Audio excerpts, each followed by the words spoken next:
Assalamualaikum warahmatullahi wabarakatuh.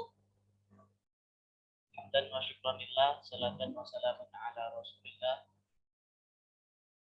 Allahumma salli ala Muhammad wa ala ali Muhammad. Dan hasil syukur kita kepada Allah Subhanahu wa taala yang telah memberikan kesempatan kepada kita sehingga kita masih dapat melaksanakan aktivitas kita sehari-hari. Sebelumnya salam dan salam semoga dengan tercurahkan kepada baginda Rasulullah SAW serta keluarga dan sahabat beliau.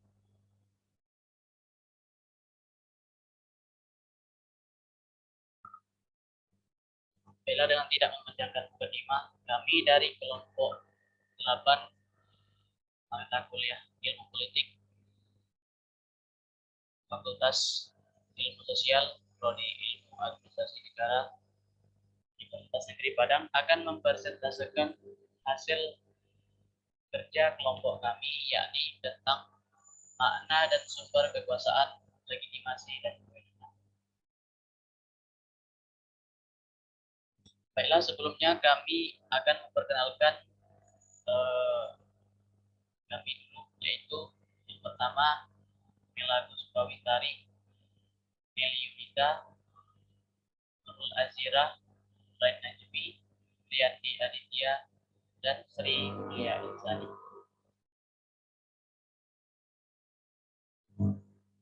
Sebelum kita lanjut ke materi, baiklah kami akan sedikit mendefinisikan tentang materi yang akan kami presentasikan, yakni wewenang dan legitimasi sangat erat hubungannya dengan kekuasaan. Negara sebagai pelaku kekuasaan mempunyai kekuatan untuk menggunakan pemaksaan baik fisik maupun non fisik terhadap negara-negaranya, warga negaranya. Untuk membatasi kekuasaan negara yang demikian, maka dibuatlah undang-undang konstitusi suatu negara. Inti dari pelaksanaan kekuasaan ialah apabila terdapat kerelaan dari seluruh warga negara untuk menerima perintah dan tanggung. Baiklah, selanjutnya akan dibacakan oleh teman kami Mela Guspawitari. Teman kami disilakan. Terima kasih kepada moderator. Baiklah, saya Mela Guspawitari, NIM 21042048, akan membacakan materi yang pertama, yaitu makna kekuasaan.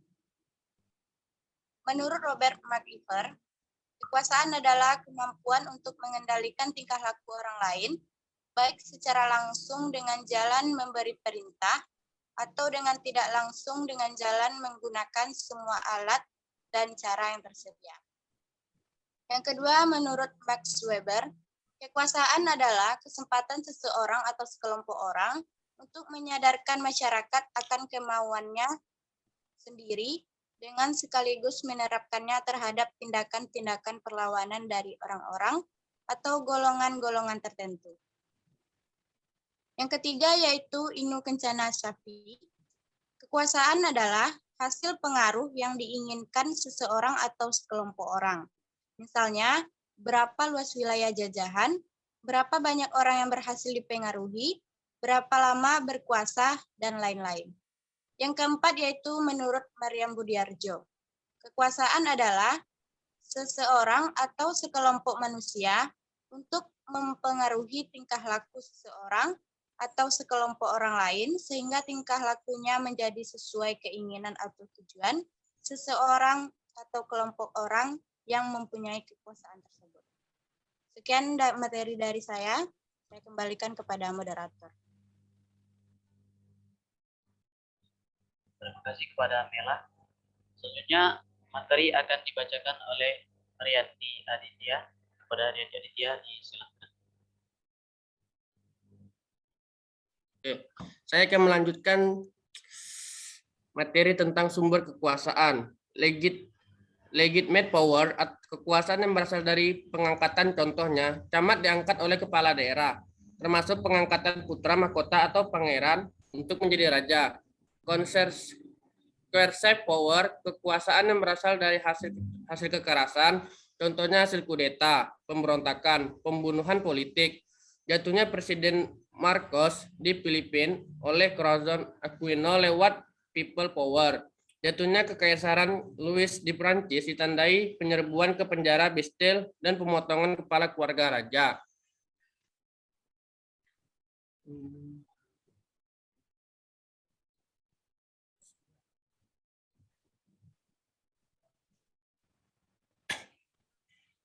Expert power, perolehan kekuasaan yang berasal dari keahlian, misalnya dokter diangkat menjadi kepala rumah sakit atau menjadi menteri kesehatan. Tentara diangkat dan diberi kewenangan di bidang pertahanan dan keamanan. Reward power, sumber kekuasaan yang berasal dari pemberian, misalnya tuan tanah yang kaya raya akan dituruti perintahnya oleh para pekerja selama tuan tanah tersebut memberikan gaji atau upah. Apabila tidak ada gaji atau upah sebagai bentuk pemberian, maka pekerjaan tidak akan bekerja atau menuruti perintah tuannya. Reward power, sumber kekuasaan yang berasal dari daya tarik atau karisma, kekaguman orang pada Bung Karno. Orator ulung, pidato berapi-api, pandai membangkitkan semangat rakyat sehingga dipilih kembali menjadi presiden. Kekaguman orang kepada Soeharto, dismiling general dan kepiawanannya membangun sehingga dipilih kembali menjadi presiden. Selanjutnya saya akan menyerahkan kepada moderator. Yang Aditya. Selanjutnya materi akan dibacakan oleh teman kami Sri Mulia Insani kepada teman kami di Selang. Baiklah, saya akan melanjutkan materi tentang pusat dan sumber kekuasaan di berbagai sektor. 1. Kekuasaan ekonomi berpusat pada sektor-sektor ekonomi, diantaranya pusat-pusat industri, pengusaha, investor, dan pusat-pusat keuangan. 2. Kekuasaan politik dan legitimasi berpusat pada badan eksekutif, legislatif, dan yudikatif. 3. Kekuasaan adat berpusat pada daerah-daerah tertentu yang masih menjunjung adat istiadat tradisionalnya. 4. Kekuasaan agama berpusat pada kitab suci dan organisasi-organisasi massa yang menyatakan diri sebagai organisasi religius. Contoh Front Pembela Islam, Nahdlatul Ulama, Muhammadiyah, Persis, dan lain-lain. 5. Kekuasaan militer berpusat pada Pangkalan Angkatan Bersenjata Republik Indonesia. 6. Kekuasaan teknologi dan informasi berpusat pada media massa, lembaga ilmu pengetahuan, dan pengaruh pengembangan teknologi dari luar negeri. Baiklah, saya kembalikan kepada moderator. Oke. Terima kasih kita ucapkan kepada Sri Mulyani. Selanjutnya, materi akan dibacakan oleh teman kami Nurul Azira kepada teman kami di Silang. Terima kasih kepada moderator. Saya akan melanjutkan materi sebelumnya yang sudah dijelaskan oleh teman kita, yaitu makna legitimasi. Legitimasi merupakan penerimaan dan pengakuan masyarakat terhadap moral pemimpin untuk memerintah, membuat, dan melaksanakan keputusan politik. Hanya anggota masyarakat saja yang dapat memberikan legitimasi pada kewenangan pemimpin yang memerintah. Legitimasi dapat dibedakan, pengertian kekuasaan, kewenangan, dan legitimasi. Apabila kekuasaan diartikan sebagai kemampuan untuk mempergunakan sumber-sumber yang mempengaruhi proses politik, sedangkan kewenangan merupakan hak moral untuk menggunakan sumber-sumber yang membuat dan melaksanakan keputusan politik. Adapun legitimasi merupakan penerimaan dan pengakuan masyarakat terhadap hak moral tersebut. Selanjutnya saya akan membahas sumber legitimasi. Ada 3 sumber legitimasi menurut Lamran Surbakti tahun 1992. Yang pertama simbolis, yaitu dengan cara menumbuhkan kepercayaan terhadap masyarakat dalam bentuk simbol-simbol seperti kepribadian yang baik, menjunjung tinggi nilai budaya dan tradisi.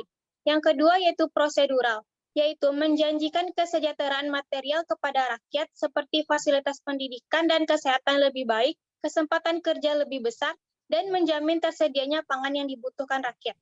Yang ketiga yaitu material, yaitu dengan cara mengadakan pemilihan umum untuk menentukan para wakil rakyat, Perdana Menteri, Presiden, dan sebagainya. Sekian dari saya kembalikan kepada moderator. Terima kasih kami ucapkan kepada Nazira. Selanjutnya, materi akan dibacakan oleh teman kami, yaitu Nelly Yunita, teman kami di Silangit.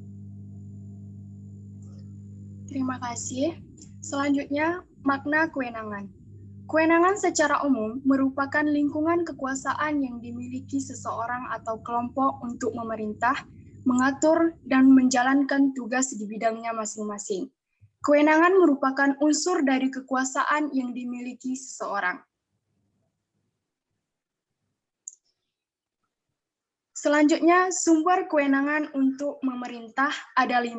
Yang pertama, hak memerintah berasal dari tradisi. Yang kedua, hak memerintah berasal dari Tuhan, dewa, atau wahyu. Atas dasar itu, hak memerintah dianggap bersifat sakral. Yang ketiga, hak memerintah berasal dari kualitas pribadi sang pemimpin. Yang keempat, hak memerintah masyarakat berasal dari peraturan perundang-undangan. Yang kelima, hak memerintah berasal dari sumber yang bersifat instrumental seperti keahlian dan kekayaan. Kelima sumber kewenangan itu disimpulkan menjadi 2 tipe kewenangan utama, yaitu kewenangan yang bersifat prosedural dan substansi. Kewenangan yang bersifat prosedural ialah hak yang memerintah berdasarkan faktor yang melekat pada diri pemimpin seperti tradisi, sakral, kualitas, pribadi, dan instrumental.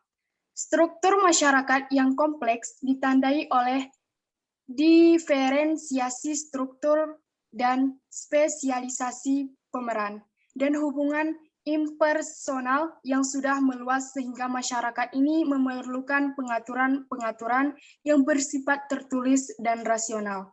Sebaliknya, masyarakat yang struktural masih sederhana cenderung menggunakan tipe kewenangan substansial karena kehidupan lebih banyak berdasarkan pada tradisi, kepercayaan pada kekuatan supranatural, dan kesetiaan pada tokoh pemimpin. Sekian dari saya kembalikan kepada moderator.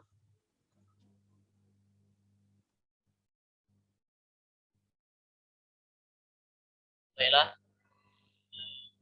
dari kesimpulan materi yang kami presentasikan, baiklah, saya akan menyimpulkan sedikit tentang materi yang akan kami simpulkan, yaitu tentang kekuasaan yang telah memiliki wewenang yang mungkin diakui atau terlegitimasi. Maka ada sebuah siklus hubungan yang saling mempengaruhi. Kekuasaan hanyalah sebuah bentuk kekuatan atau pengaruh yang tertanam pada setiap anggota. Namun tidak terstruktur atau resmi, maka kekuasaan itu hanya sebuah bentuk yang semu dan tanpa disadari akan hilang dengan sendirinya. Kekuasaan dan juga tidak bisa mendorong ataupun memberikan hak untuk mengeluarkan perintah, membuat peraturan, dan memberikan sanksi pada yang tidak patuh atau salah. Dan sebuah wewenang itu menjadi kunci untuk bisa memberikan perintah dan hak lain sebagai penguasa. Ketika kekuasaan telah memiliki wewenang, akan ada sebuah tantangan untuk bisa membuat anggota untuk patuh dan mengikuti perintah dan aturan yang dibuat oleh penguasa. Baiklah, terima kasih. Itulah hasil persentase kelompok kami. Baik, ada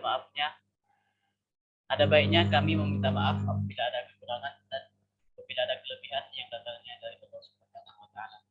Sekian, saya sebagai moderator dari awal sampai akhir. Apabila ada kesalahan, saya meminta maaf. Billahi taufiq wal hidayah. Wassalamualaikum warahmatullahi wabarakatuh.